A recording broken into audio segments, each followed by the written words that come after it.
Thank you very much, Lota. I think you've spent a lot of time in Toastmaster. Okay, so thank you everyone for coming. I'm very excited and honored to be here and to be your first speaker today. I want to share with you a little bit about my journey to become a health and fitness coach. Lifetime ago, I was a young and stupid PhD graduate from University of Wisconsin-Madison in the US. So, in the past 20 plus years or so, I've been doing a lot of, consulting and training for large corporations, both in the States and here in Thailand. So it doesn't look like me, right? So I've translated a book about building business acumen. It's from a book called Seeing the Big Picture by Kevin Cope. I've written columns in Bangkok Post and Krungthep Thurakit, right?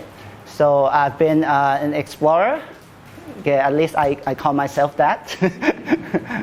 So I've done a lot of crazy things over the past, 7-8 years. I've joined the 200 miles ultra run in Singapore. I've done the 600K bike in Pattaya. And I became an Ironman in 2016. So a couple of years ago, like 3 years ago, I went to Fit Innovation and trained myself to become a personal trainer. So now it's a different field altogether. So you all know about health and fitness, right? What are the big four of health and well-being? Sleep, nutrition, exercise, stress, right? Everybody knows that, right? But why can't you do it? Because actually there's so much more to well-being than just these big four, right? So people have smartened up and they think about other things. So they have come up with a model like, there are 4 dimensions of well-being: the physical dimension, the emotional, the mental, and the spiritual, right? So I've also trained in a topic called corporate athlete. Okay, this is done by Human Performance Institute in the U.S. So now it belongs to J.J. Johnson & Johnson. Okay, so I've done that like years ago, and then because I have been training all these things, FMS and CPT and a lot of other things. So I have tried to come up with my own, because I'm now a trainer, but usually I train corporate people. So basically like large corporations, executive leaders in companies. Okay, so I've talked about wellness in those environments as well. So this is what I come up with. It's my own model. It's called S.H.I.F.T. S.H.I.F.T. What is it? It's basically a holistic, scientific-based approach to health and well-being and also performance, right? So what does it stand for? S is for strong, right? It's the physical health that you have to have, right, in order to do everything else. H is about your emotion, being happy, being positive, right? So everybody wants to be happy, right? You want to be, and science has shown that being positive has a lot of benefits to your health and well-being, right? Just by thinking alone, right? If you think about good things, you'll become healthier. If you think about negative things, you'll become depressed, right? And I is for inspired. Okay, I think that's a very important thing in life, right? We need to be passionate about something. We can't just live our lives, suppose you had all the money in the world, what would you do, right? What would make you happy? What would make you go out and do something, right? So you got to be inspired as well. And the F stands for focus, right? Why do you want to be focused? Because, a lot of time in this environment, right, you have a lot of distractions.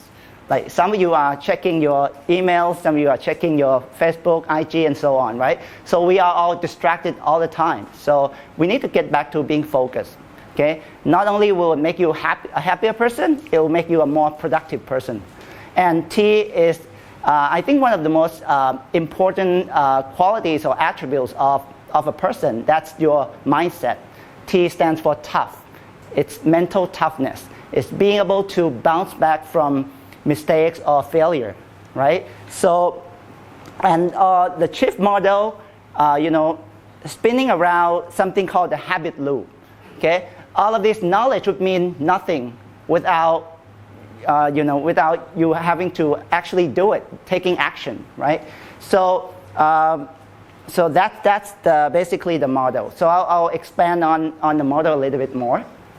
Cool. So in shift your body, which is the S part, the strong, okay, you have improved sleep quality, have nutrition strategies, and breath movement and exercise. So these are the 3 important things that you have to do. There's a lot more detail in that, right?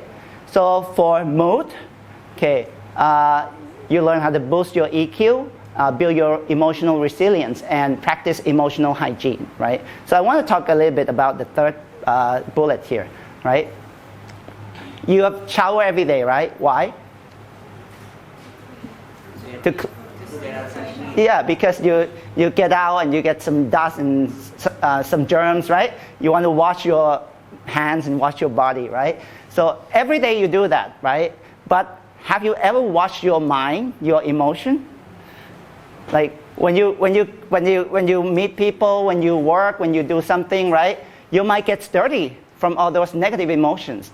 You're being sad, you're disappointed, you're angry, right?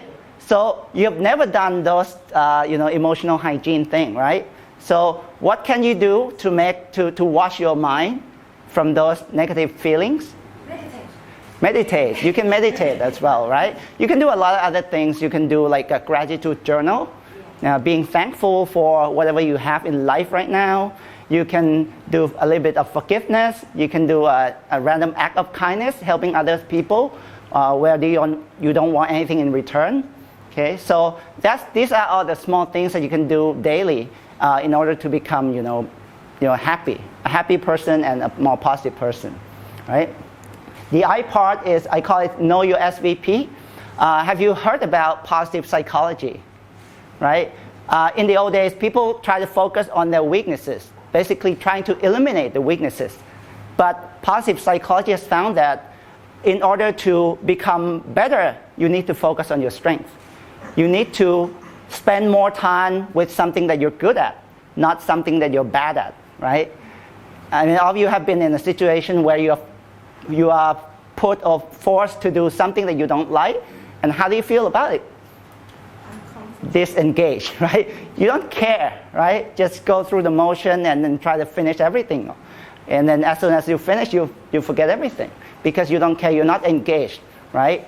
So know your SVP is know your strength, what you're good at, know your value, what's meaningful to you, and know your passion, what you love to do, right? If you can somehow integrate those things like strength, value, and passion into your everyday life, you're going to be so much happier and much more inspired to get up and get out on Monday morning, right? So Monday morning, you're not going to feel like you want to stay in bed. You want to get out and do something because that's what you love to do, okay? Discover your why.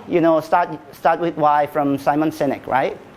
So it's very important to understand why you do something. For instance, like exercise. Why do you have to exercise? Why do you do strength training? Why do you do deadlift, right? There has to be a purpose or a reason why you want to do that. Do you want to improve your muscle, or you improve your movement, or you want to be functionally strong, or you want to be just, a big guy, a meathead, or something like that, right? So you have to know why you do something that you do. And then recraft your job is basically putting all those things into your daily life, okay? So try to make your life a little less miserable, right? Okay, so the 4th thing is about being focused. I think this is a lot more important than you think, because if you think about the time that you have, in this life, right? This is the only life we know, right? Okay, the time that you spend in this life, 24 hours a day, right? How much time do you spend sleeping? 8 hours. That's 1/3, right? So if you live to be, say, 60 years old, you spend 20 years, in hiatus, in a sleeping mode, right? Okay, and then what's the rest of time? You travel how many hours in Bangkok each day? Maybe 1, maybe 2, some 3, right? How much time do you spend waiting for something? Waiting for the food, waiting for, a lot of things, right? Waiting for people who show up a little late or something like that, right? So you spend a lot of time, okay? If you really think about it, you only have maybe a few years of your own personal private time to do something that you really are meant to do in this life. And what I mean by you're meant to do is that you define your own meaning in life, right? You define your own purpose. So make this existence worthwhile, okay? And the last thing is about your mindset, right? Have you heard about growth mindset? Yes. Right? So the ability to think that you are capable of being much more than what you're born with, right? Have you heard about rejection therapy? There's a very interesting TED talk. There's a guy who feared rejections all his life, and he wanted to change that. So he set himself up a project where he just go out and do something that he's gonna get rejected 100 days in a row. And what he did was quite funny and amazing. For instance, the first day he went out and asked to borrow money from a security guard, like $100 from a security guard. And he got rejected and he ran away and so on.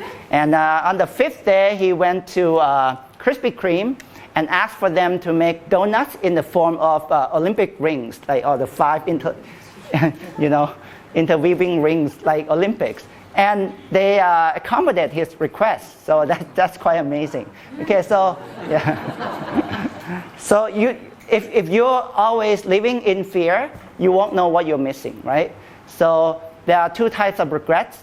The regret of not doing what you wanted to do, and the regret of failure. Okay, and doing it and failing. Okay, which one lasts longer? The first one, because the first one will last you a lifetime. Because you don't know what you're going to get because you've never tried it, right? If you try and you fail, then at least you tried, okay? So, and the last thing is the mimic champion's mind. So I think you can learn a lot from all these like world-class athletes. For instance, like what I call him the greatest marathoner of all time, right? Eliud Kipchoge, right? He said, no human is limited, right? And he really believed that, right? I know there's some limitation for sure, right? He can't run in 5 minutes, right? A marathon in 5 minutes, that's for sure, there's some limitation. But what his thinking process is that he can do a little bit better and a little bit better every day. And the reason why he broke those, unbreakable barriers because the way that he thinks, right? So that's a very short version of my model, Chief. How much time do I have? Or okay, all right. So and those are you say, oh, that's nice, right? Chief, you're strong, you're happy, you're inspired, you're focused, you're tough, right? That's nice, but it won't do you any good if you don't actually practice it, right? Have you ever heard about the book called Atomic Habits, right?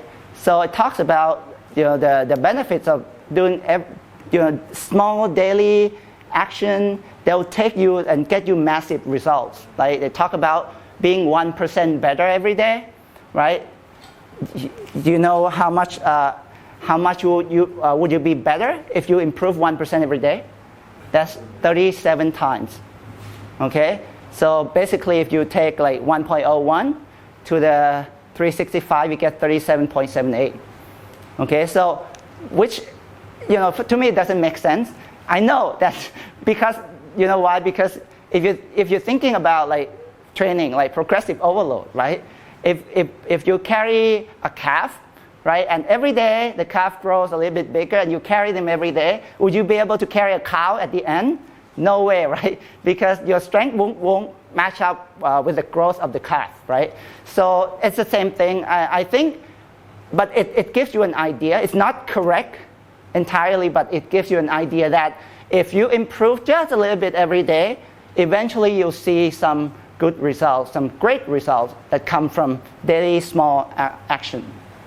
Okay, so you need to also do it. That's why in the middle of the shift model, there's a habit loop. You got to do it, otherwise you won't see any results, right? Okay, so I want you to imagine this, right? Close your eyes, okay? Close your eyes, and then imagine if you are Superman, right? What can you do with your life? Being that strong, being that physically strong. What can you do with your life? And what if you have the emotional resilience of a Dalai Lama? What could you do? Like, how would you deal with your coworkers? How would you deal with your subordinates and so on, right? How would you deal? How would your relationships with everyone change? Because you're calm and happy like Dalai Lama, right? And if you are inspired and focused like a serial killer. Okay, I know it's a bad analogy, but bear with me, okay? If you're inspired to do something, you need to do something, you're obsessed of doing something, and you're focused on doing it. Okay, what kind of results would you get with your business, with your life, with your health? And the last, if you have the emotional resilience of Tiger Woods, right? He goes from like being number one on top of the world to the bottom of the world in his mind, and then to being on top of the world again, right? So, how much emotional resilience would it take to be able to bounce back from a failure like that? Okay, so if you can do all these things, I believe that your life is going to change. Maybe not tomorrow, but maybe a year from now, 2 years from now, you're going to see some great results. Yeah. Okay, so this is my IG and Facebook. Okay, so unfortunately it's mostly in Thai. So, but yeah. So that's all. Okay.